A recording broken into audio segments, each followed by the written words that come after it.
morning, and welcome to yet another episode of Nerds with Badges. It is 1:06 a.m. Friday morning.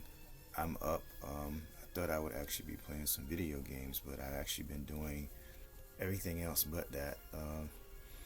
Just really mostly been catching up on stuff that I haven't been keeping up with on like the streaming services. Like I'm just finished watching Invasion, which is a pretty interesting show on Apple TV about an alien invasion. It stars, I think it's Shamir Anderson, I think his name is.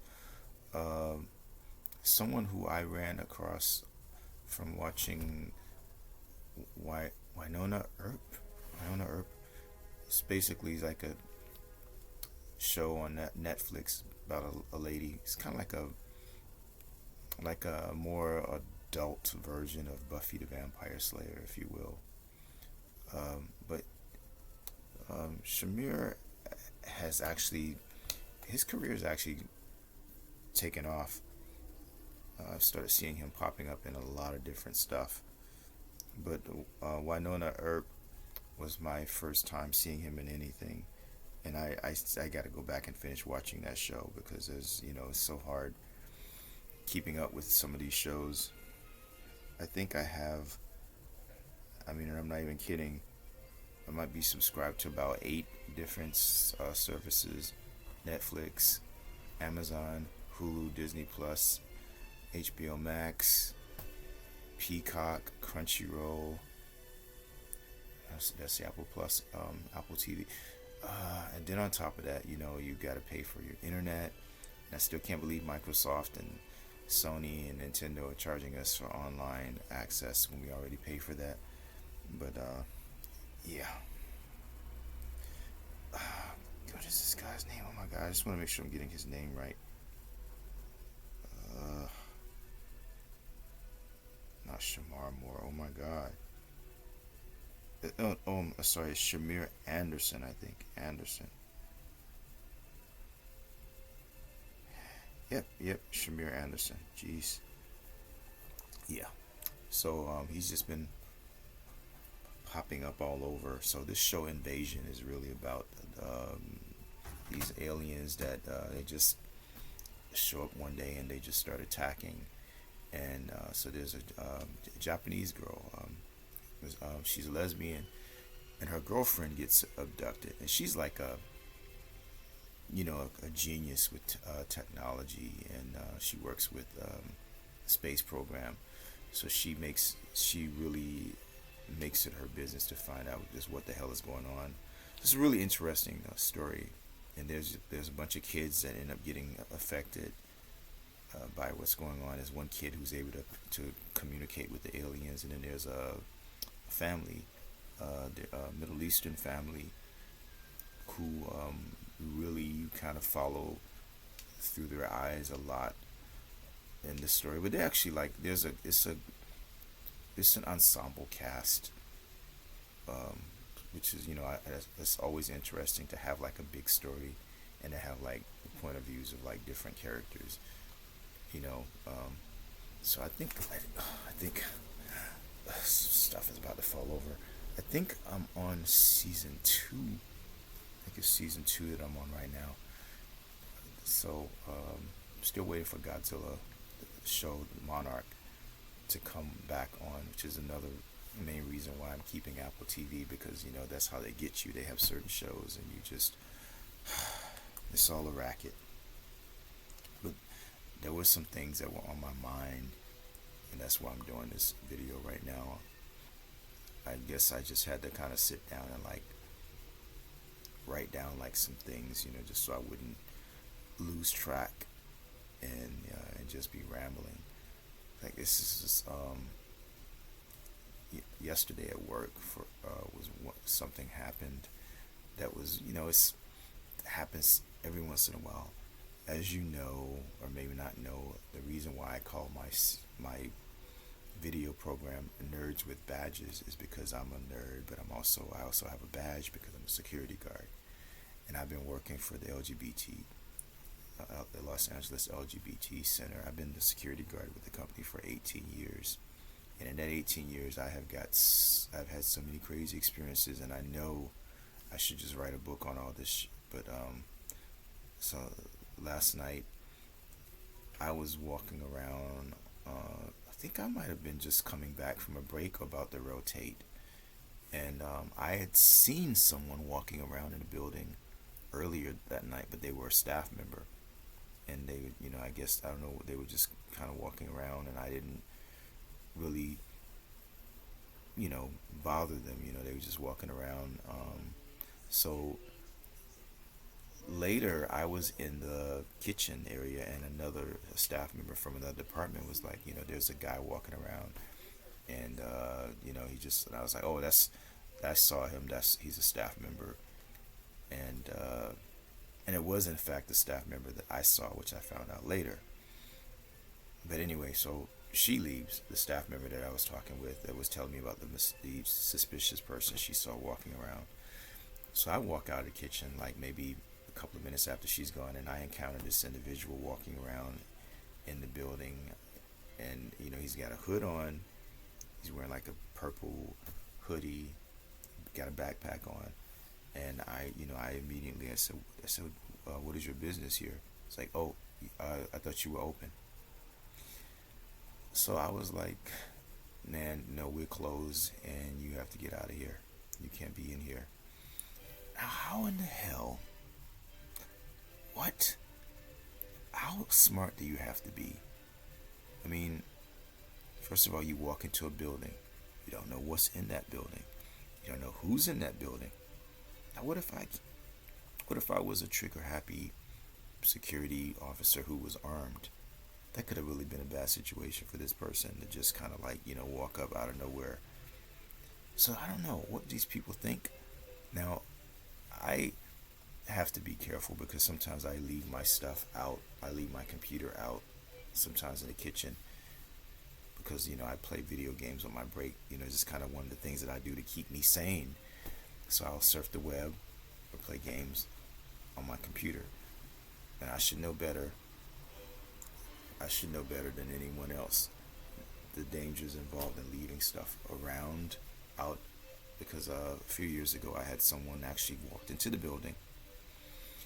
They went inside the conference room where I always would keep my video game system hooked up and my computer. They helped themselves to my Steam Deck and my laptop, and they just walked out of the fucking building. And, the police weren't really able to do anything. I did speak to a detective, and they were just explaining to me that they don't have money for programs that they used to have where people could actually watch video cameras and look at footage and stuff. But it was really just useless, and I felt really betrayed. I actually tried calling Valve. I think I emailed them or something and asked them if they could brick my system just to make sure that one could use my account. And they really didn't. They weren't really helpful. And to add insult to injury, whoever had my Steam Deck tried to access my account from Anaheim. I got like a text on my phone saying that I was trying to activate my device or something, and I was like, I had to say no, of course, and I had to change my password. So it's just frustrating, man. I mean, it just really, I know that we're living in tough times, and there are people out there that literally don't have a roof over their head, and a lot of people probably one paycheck away from the streets. I mean, California is not the cheapest place to live. It's far from it. I mean, when I first came to California, I was homeless for a couple of years, and that was a real transformative period in my life. Let me tell you, I've had a lot of adventures, and I'll talk about that stuff one of these days. I used to keep a journal, so I'm sure it won't be too hard to like recall a lot of stuff. But yeah, man, I don't know, just stealing, and then it just really bugs me. You work hard for something, and then somebody just wants to come and just take it from you. over the years, these smash and grab things have become a problem. But I work in a really nice building. It's a beautiful building. It's a little bit too much glass for my liking, because we don't really. It's a lot of glass on all the walls. You don't really have any privacy, and I guess that was the design that they wanted to create that atmosphere of open.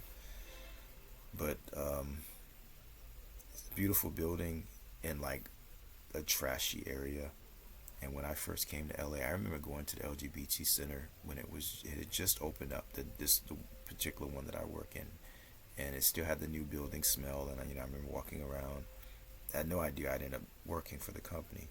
Me and a buddy were just walking around, just checking out the magazine racks that they had, and just looking over stuff, because before it was more freer. Now it's not quite as open as it was before, because I think after COVID things just changed. But the 7-Eleven that's right next door to the building had to be closed. I think it's been 2 years now, maybe a year and a half. But the 7-Eleven used to be open 24 hours. Now it's open until 11 o'clock because of so many issues that were happening in the neighborhood with, just people of questionable character hanging around outside. And, it just really, it breaks my heart sometimes, especially, we do have a shelter for LGBT youth, and the fact that they have to see that out there on the streets, man, and be exposed to that is just, it just bothers me sometimes.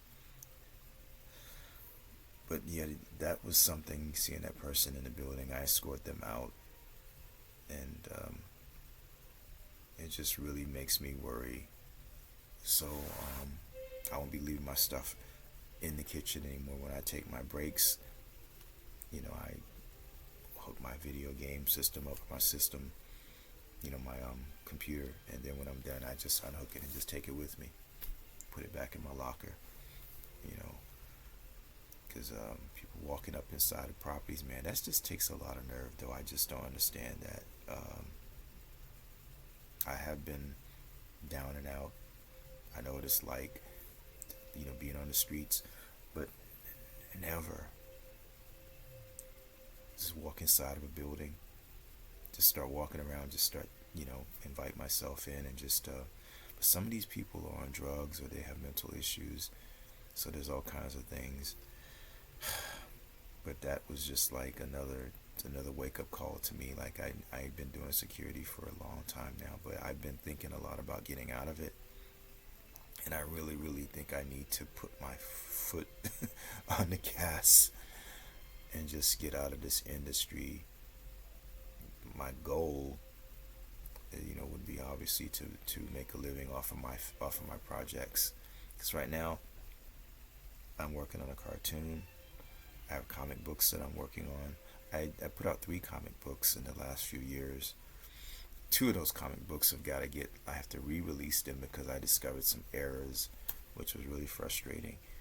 It just costs so much money to print, and I understand why a lot of magazines now don't even do print. They just are straight up digital, because you don't have to pay. For example, I spent like $400 for like 100 copies. That's a lot. And the publisher, he had really high prices on the books, and I was like, we can't, that's really expensive. But I understand now the price of comics is kind of high. Like, I was reading, was it Avengers versus Aliens, the last issue that came out. I think it was just 4 issues, and I think those books were like $7.99 each, and it's a lot. I think it may be like 24 pages, maybe not even that many pages. They don't have advertisements in comic books like they used to, because back in the day they were like advertisements in comics. but I don't see them anymore. Um, Maybe they don't do that digitally. Maybe they do it physically. I don't know. I can't really. I can't recall seeing an advertisement in a comic book for a while, and I that's how they pay for the books, the advertisements. So I guess maybe they don't have the advertisements anymore. I don't know what the issue is, but the average comic book is like $4.99, and if you're reading like multiple books, man, it can get expensive. But yeah, I was just kind of surprised that the price of the comics were so, and I was like, I don't want to sell these books for the prices that were on them.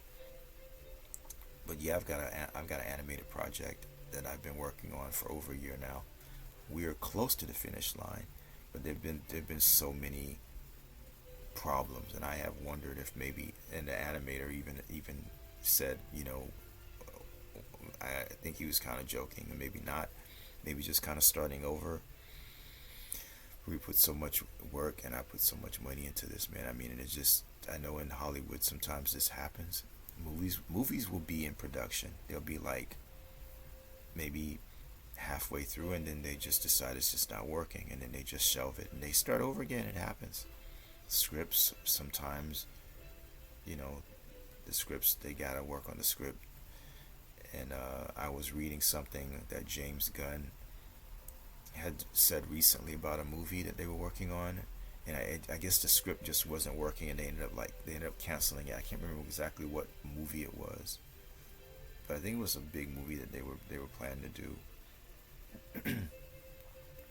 So, and I wanted to do a film project this year, and I'm trying to like decide. I want to do I want to relaunch my web series, but then I wanted to do a new web series. Then I wanted to do a short film.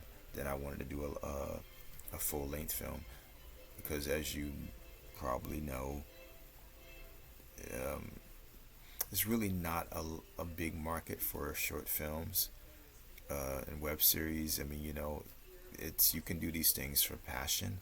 But if you're trying to make money, you have a better chance of doing like a full length film. A full length film, my genre is typically like science fiction, fantasy, superhero stuff. Um, Things that usually require a lot of special effects. And special effects are costly, and they can take time.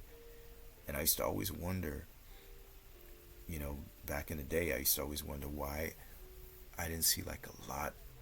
Things are a little different now, but back in the day, I would always wonder why every time I see a movie with black people in it, it was always like a comedy or a drama. Um, it was really wasn't seeing a lot of like action. It's like special effects heavy productions coming from black filmmakers, and I understand, it's lack of resources, but like I said, things are different now, and you can do special effects easier with there's a lot of technology to help, but it's still kind of rare to see like a big budget movie, like say for example like Black Panther. you know you don't really see movies like that featuring like a predominantly African American cast, and it's a weird thing. It really is. Like a movie like Red Tails, for example, George Lucas, and it was really about oh my God, they were like legendary pilots, and they actually really existed. They really this was a time when they really didn't want African Americans. They really looked down on us, and they just didn't even want us to like get in combat. But there was a situation that came up, and so the pilots were given a chance to escort do some escort missions, and they did all the escort missions, and they didn't lose anyone, and it was just amazing. I think it's the Tuskegee Airmen. I think it is. But they're like legendary, and George Lucas pretty much had to finance the movie himself because nobody would do it. But it had like it was like all black. think this was the first time I was introduced to what is the actor's name? Oh my God, he played Martin Luther King in the movie that came out years ago. Ugh, I feel like I know his name. Ugh, my memory. Oh God. But it was a really good movie. But like, going back to like Black Panther. Let me try to think of all the movies off the top of my head, superhero related movies that feature black people. Mr. Terrific, of course, and the new Superman. Um, there was a movie that came out a few years ago, and I can't remember the name of it. But it was damn, I can't remember the name of it. I need to start writing stuff down before I do these videos. But it was a independently produced film, and it stars the actor who he's in Captain America. He plays what is the villain that ends up, his face gets messed up in the Avengers Civil War movie because the Captain America throws a bomb or something, and it causes all the, I can't remember his name. Ugh.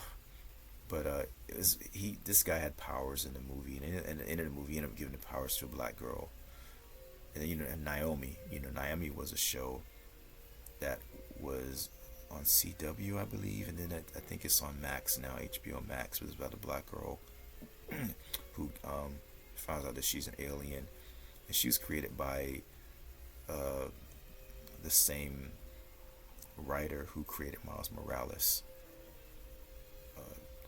So they did a full season, and the director is Ava. I could never say her name right. Jesus. But the only other thing that I remember by this director, other than the movie about the Brooklyn Five, it was like it was a movie on Netflix. She did a movie, The Wrinkle in Time, that really didn't do too well. I actually personally felt like the movie needed to be edited. It needed probably a good 10 minutes, maybe 15 minutes edited, and it needed like some more action. But this lady she was actually gonna do the Black Panther movie before Ryan Coogler came in, and I guess she had creative differences with Disney, and so. But I liked Naomi. I thought it was a good series. I would have liked to have seen them continue. Uh, the comics have just all but forgotten the character, man. I don't know what DC is just sitting on this character. I don't know if they just abandon her, if there's a rights issue. But anyway, some other stuff that's been going on this week involves Microsoft, and well, they backtracked on the price. I think they were gonna release a game. What is the name of it? Borderlands, I think it is Borderlands 4, I believe. And there was some issue that they were gonna price this game for like $80, and I guess there was backlash, and so they reversed that decision. It's like $80 games, man. I mean, it's I don't know what is going on with these. I know that it's expensive to make games, but I think the big thing that is happening now is because these games have such big budgets. A couple of $100 million. You know, you gotta start doing things to to recoup. But I don't really believe that the game should be costing that much, and it shouldn't be taking you 8 years to make a game either. But when you take this long and you put so much money into a game and you're just releasing it on like a one platform, Nintendo is like the only company that can actually, really keep exclusive, because now you're seeing Microsoft and Sony putting their games on other systems. But people might get priced out of gaming if they just keep raising the prices.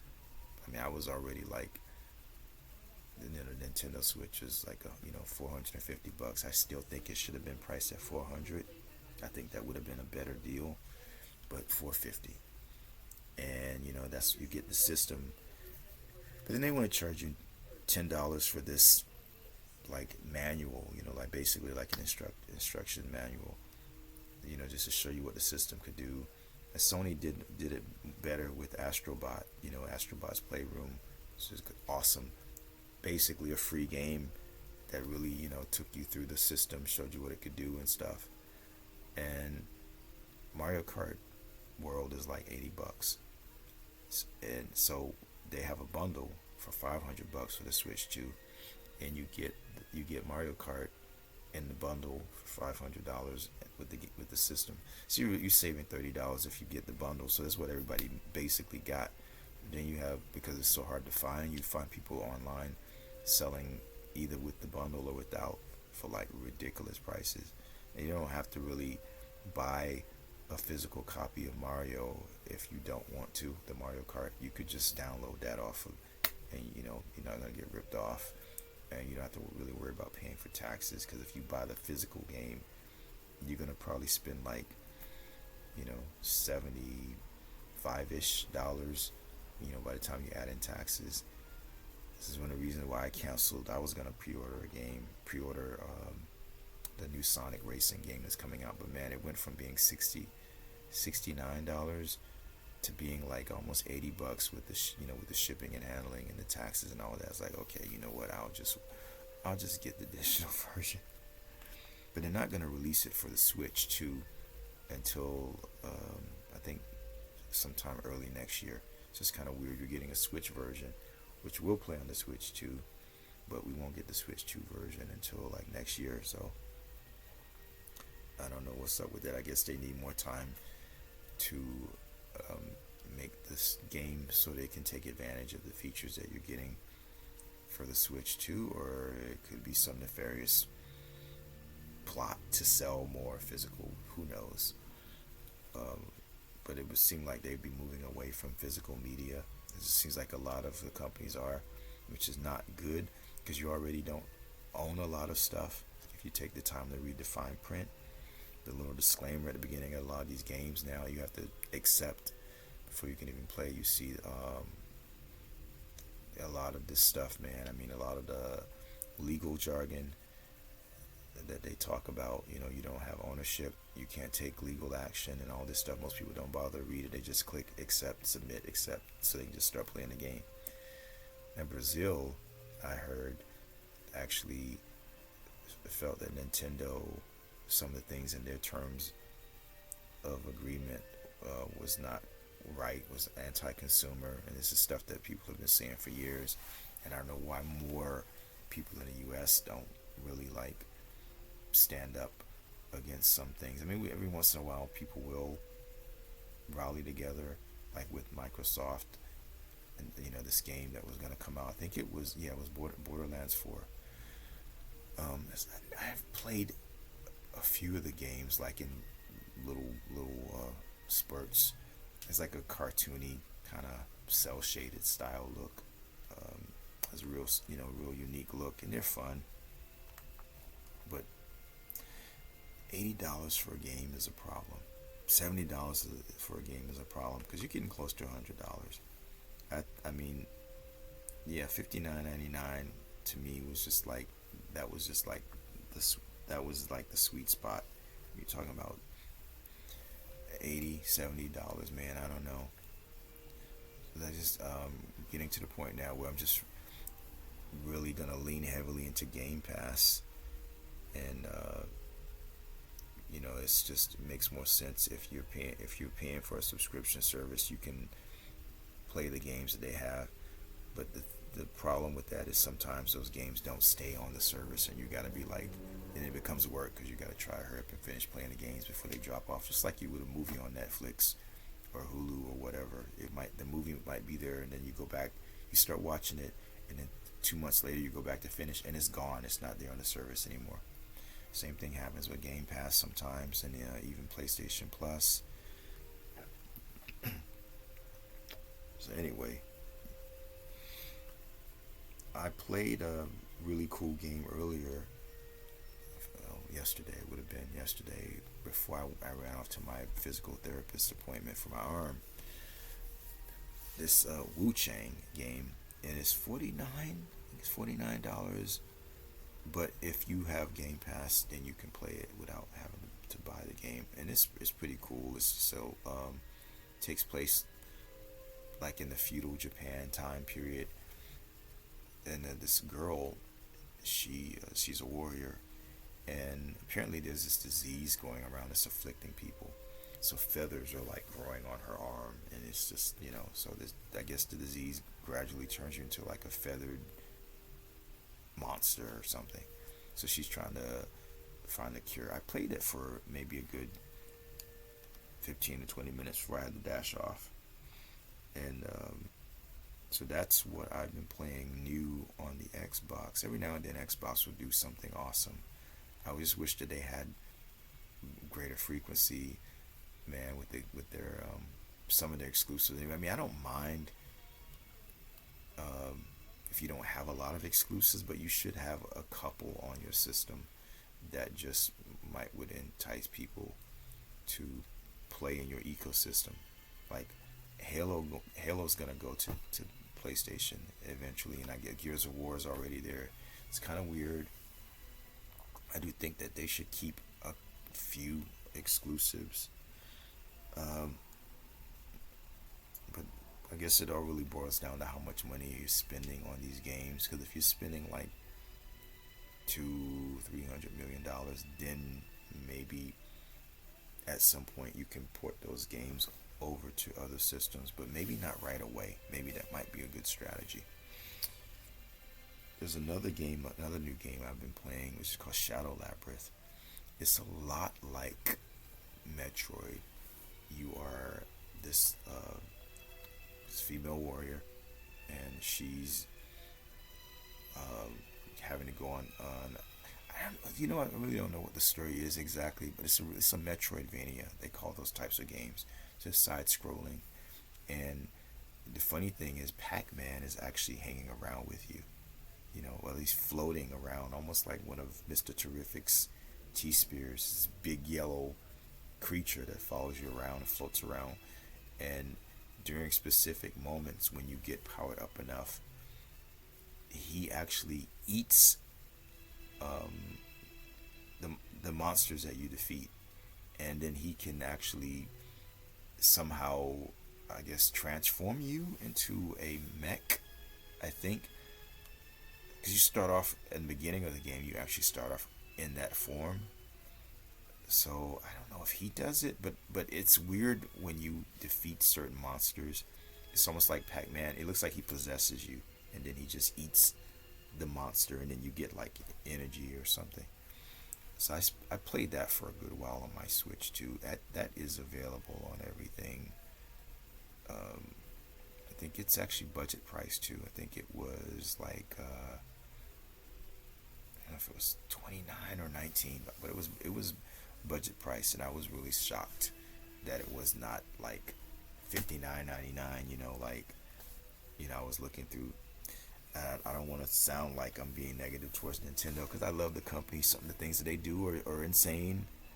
But I was looking, and I saw that Super Mario Brothers Wii U, I think it was. It's like $59.99 now. The Wii U came out how long ago? And yeah, I don't know, man.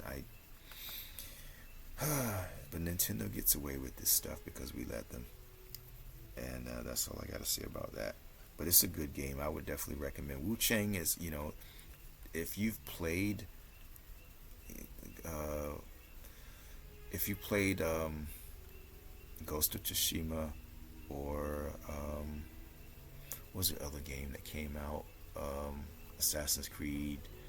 It's like those types of games. Really, it's like it's just 3D open world, and I may try to stream that, because I just re-downloaded Cyberpunk onto my Xbox Series S, because I want to go back and play through that game. I finished Cyberpunk, and that game is just like No Man's Sky. It's just like a miracle.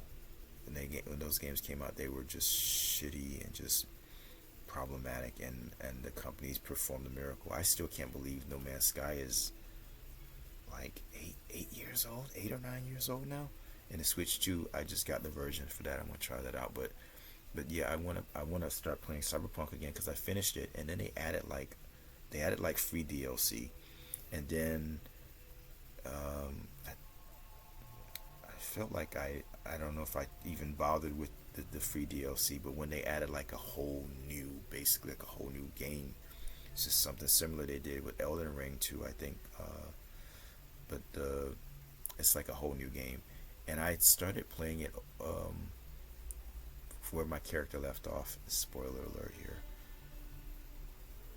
so you can skip, you know, the next 5 minutes or so. But like at the end of Cyberpunk, my character died, and I was like really pissed off. So I'm a little confused how the story would take, how you would continue playing a new game plus if your character dies but you're infected. So maybe there's, I don't know, but I considered getting the game on the Switch, on the Switch too.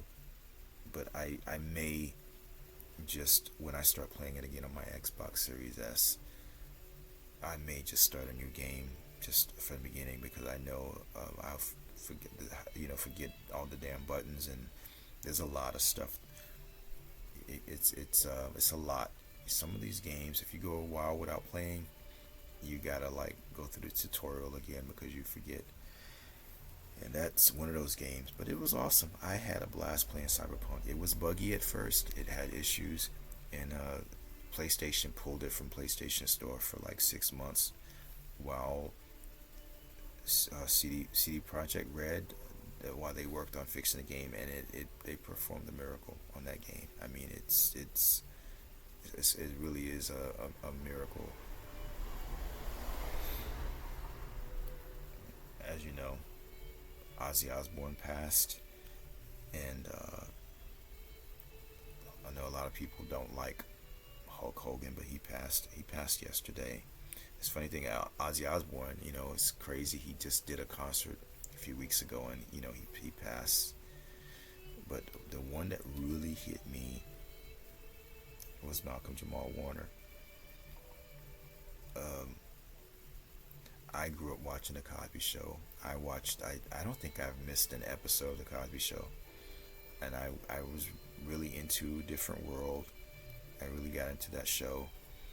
But man, I sort of Theo was sort of a crush, not until like later, when he started, becoming more of a man. He just became, I always had like like a little crush. And it was really impressive though, just to see him mature and become, he started getting into music and stuff, and just became a family man. And and it was just when I went on Instagram and I saw somebody had posted, and I was just like, sometimes when you see these things, you're just thinking it's a hoax, it's got to be fake. But you open up Google, Yahoo or whatever, and it's like right there on the front page. So yeah, it just and a lot of people were posting stuff on Instagram and talking about memories, and how he was like the brother from another mother, because we all grew up, people from that era. I'm 56 years old. I grew up watching the Cosby Show. So a lot of us, that grew up, with those with those characters on the show. It just really hits hard. And the guy was I don't even think he was my age. But man, and he had a 8-year-old daughter. She was there.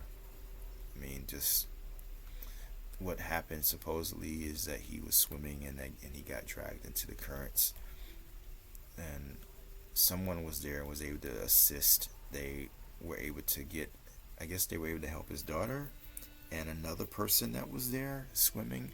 That person is in the hospital, I guess, from there.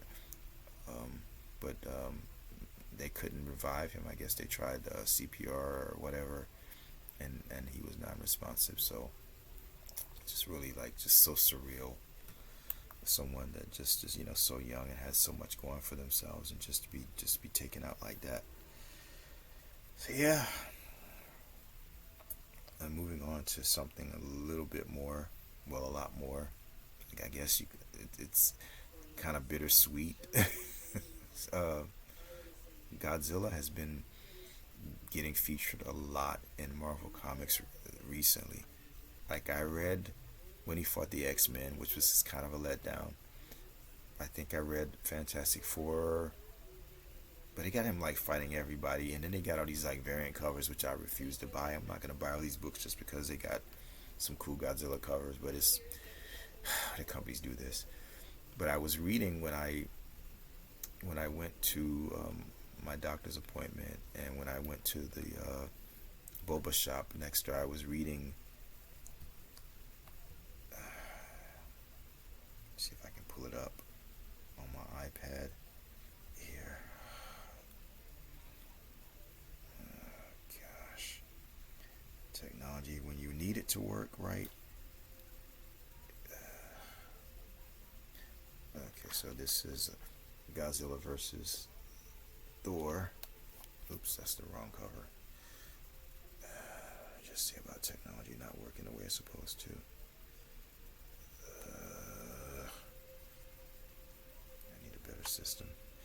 Okay, so it's Godzilla versus Thor, and this was really well done. Really good artwork. Really good artwork. So I gotta scroll the other way.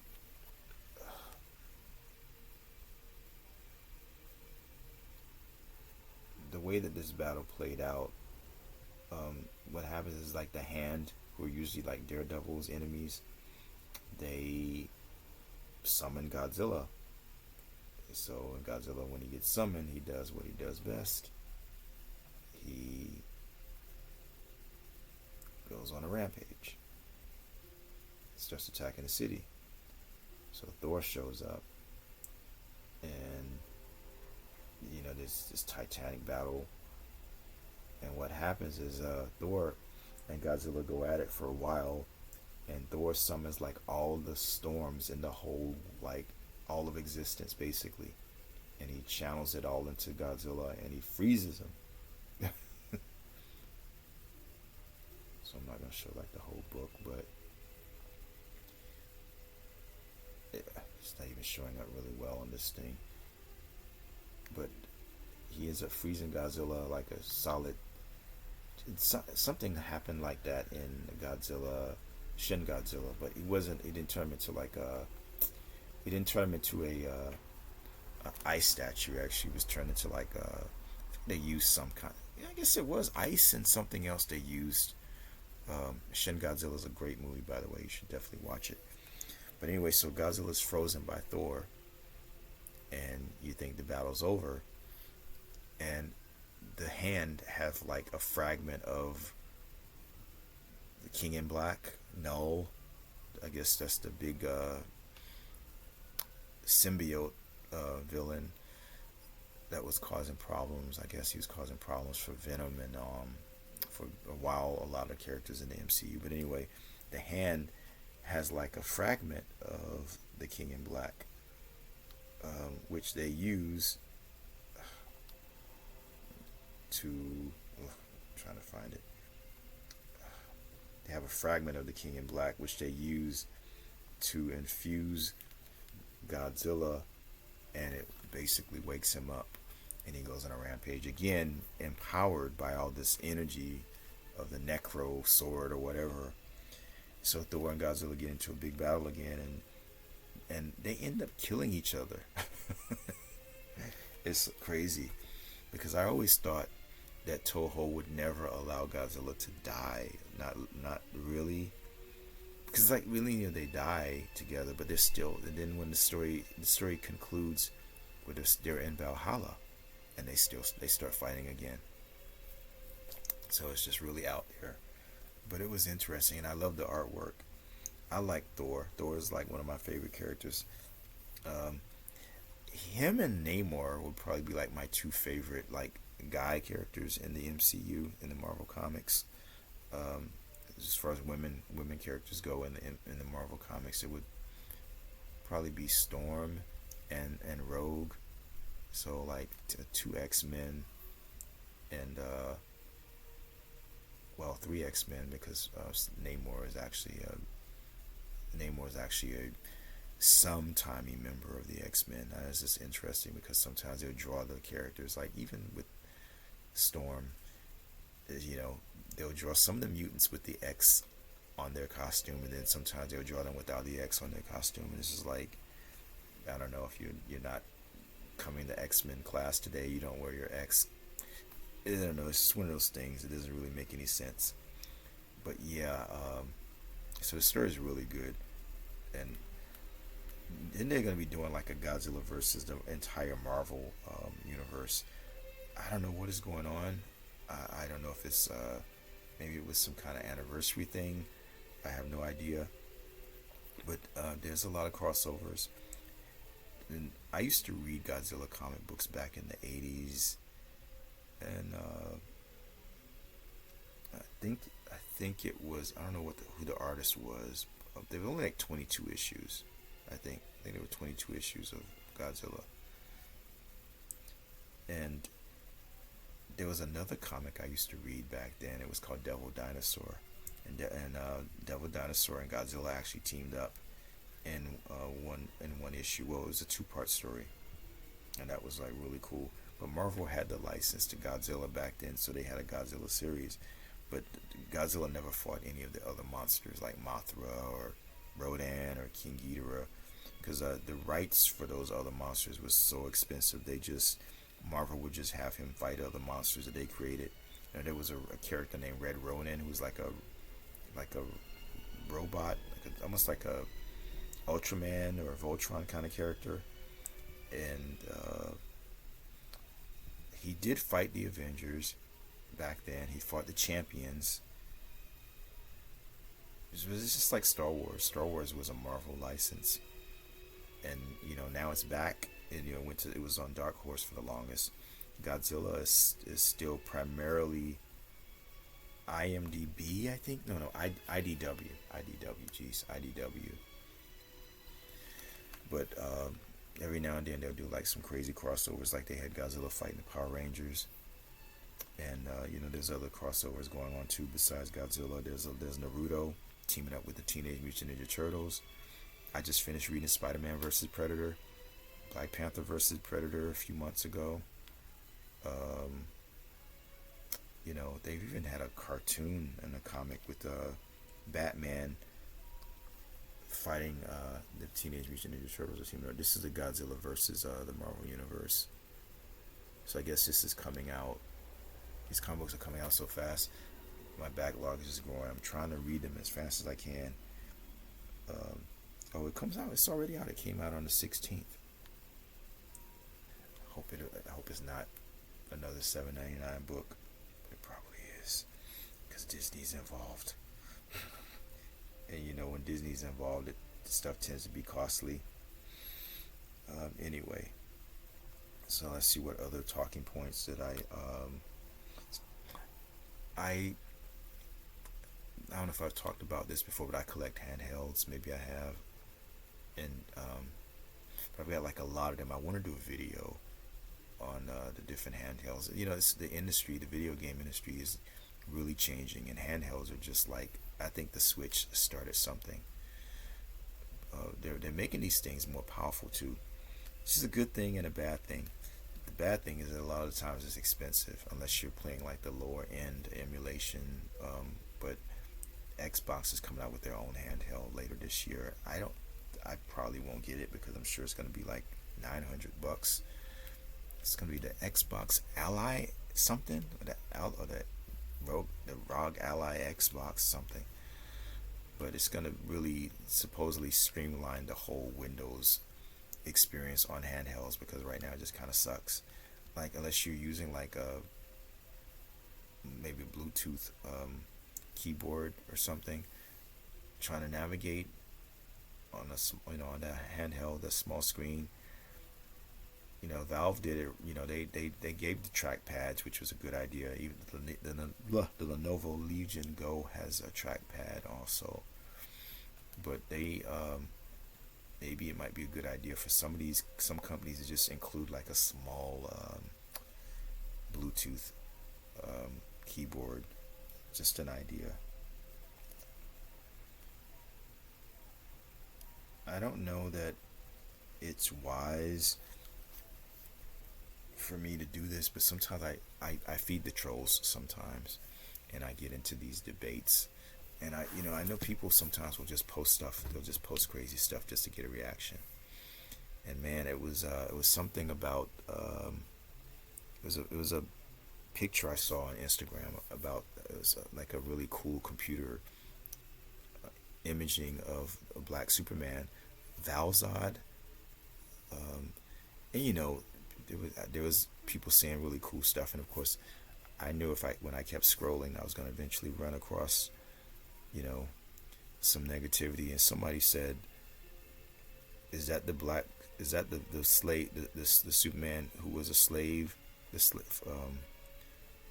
The man who was a slave on Superman's planet?" I mean, something to that effect. And I was like, I said, "Man, why would you post something like that? So evil? Like, are you just like, did a black person hurt you?" I don't understand the motivation, man. I don't know. Sometimes people just say things just because they know that it's gonna trigger somebody, and they're just, I don't know how to just sit around and just want to do these things and just make people mad, or just anytime you see somebody of color or a woman being featured, it's got to be woke, and you're that much of an extremist, and you just hate black people so much it just bothers you. It's just crazy. And sometimes you end up getting into this like tit for tat with people because you're feeding them. That's what they call it, feed the trolls. And I know that you know a lot of times people nowadays, back in the days, people would get into arguments, but I notice a lot of times when people post crazy stuff, they'll get like no replies.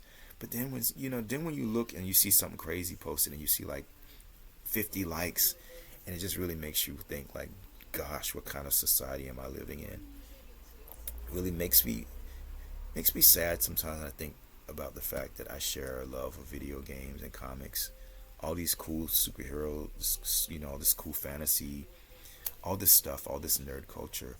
I share interests, hobbies with just terrible people that just probably hate me because of the color of my skin, or just or my sexuality, or whatever, or my political affiliation, my religion. Is always something to just dislike people for, man. And I just think some people just, there's just so much darkness in the world, and I don't understand why, instead of focusing on the things that, can bring us together, or what we can learn from each other. I don't understand some things about human behavior that I just don't understand. And that brings me to like my last topic for the day, for to this show anyway. Is like, um, I know I'd said this to myself before, that I was just taking myself out of dating, and I don't know. I still feel like I need to just not, for like a while, like maybe like some years. But I do think that for some people, and maybe I might actually be one of those persons. I don't want to admit it, but I might be one of those people who just kind of, I think in some ways it helps me to function better as a person, better overall. I think, because like they say that when you stress out a lot, if you're under constant stress, your body's building like poisons and stuff, and it's affecting you. Maybe some people may be genetically inclined. I personally don't think most people are made to be in long-term relationships, so that's just a discussion for later. I think that some animals are not. Some animals are made for long-term relationships. I just don't think that most people are, and I think that's why this is just my opinion, but I just really kind of gave up because I haven't been able to meet anyone or find anyone. I haven't been able to connect with anyone that I just haven't been able to. It seems like I have a easier time connecting with people that live outside of the United States I don't know why that is. Um, I don't know. I don't really understand. I suspect that it has something to do with how people are, how society, and maybe because I was raised differently and my morality system is different from. I mean, we live in an age, and this is all my opinion. It feels like it's become cool and acceptable to be mean and just nasty minded and jaded and cynical and just hate everything. It feels like that, like there's a lot of that. I'm sorry. I'm not trying to offend anyone, but I see a lot of like, you know, qualities in people. And I know when I was coming up, I was just raised differently. That the things that I watched on TV, that the stuff that I was exposed to, I mean, even the cartoons that I watched as a kid, they would try to like teach you lessons and stuff, and we don't really see a lot of that now. And maybe some of the things that I have held on to maybe might be considered corny, outdated, naive. But I think that those are like unique, um, good things that I have, and I just haven't really been able to find anyone to appreciate those qualities like here in the U.S. because of just how people have changed. Even dating in the LGBT community, and I know straight people, it's exactly a walk in the park either. Because you see all these relationships and marriages not lasting. So I really feel like if I want to find a relationship, I got to be real with myself, and it's probably not gonna happen until I leave the United States.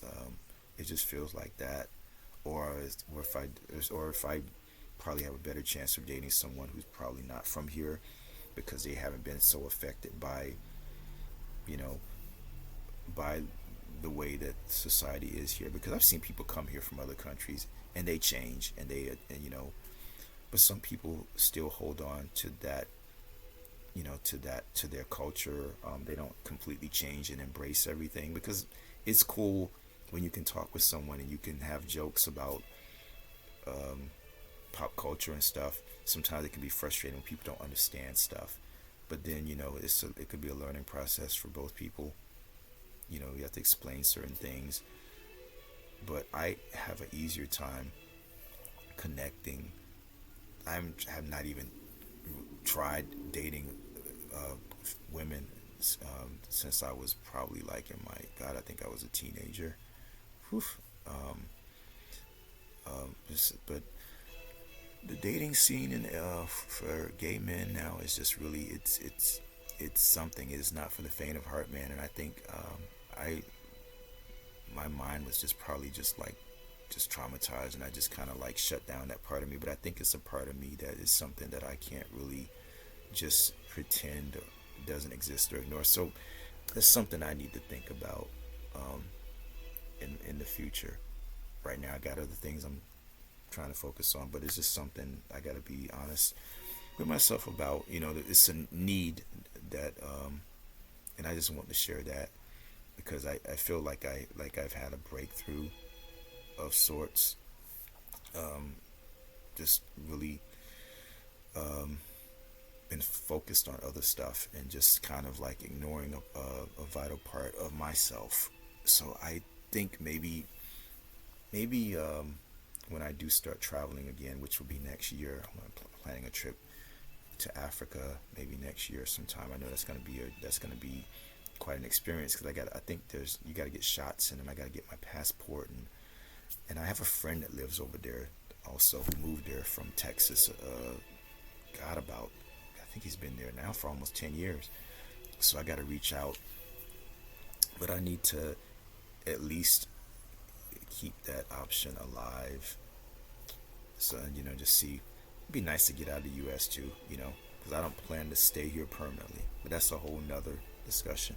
So anyway, that's my episode of Nerds with Badges for July the 25th, 2025. I am gonna turn on my Switch 2 and play some Mario Kart and probably play some Shadow Labyrinth, and then I gotta go to sleep because I'm gonna go to see Fantastic Four at a decent time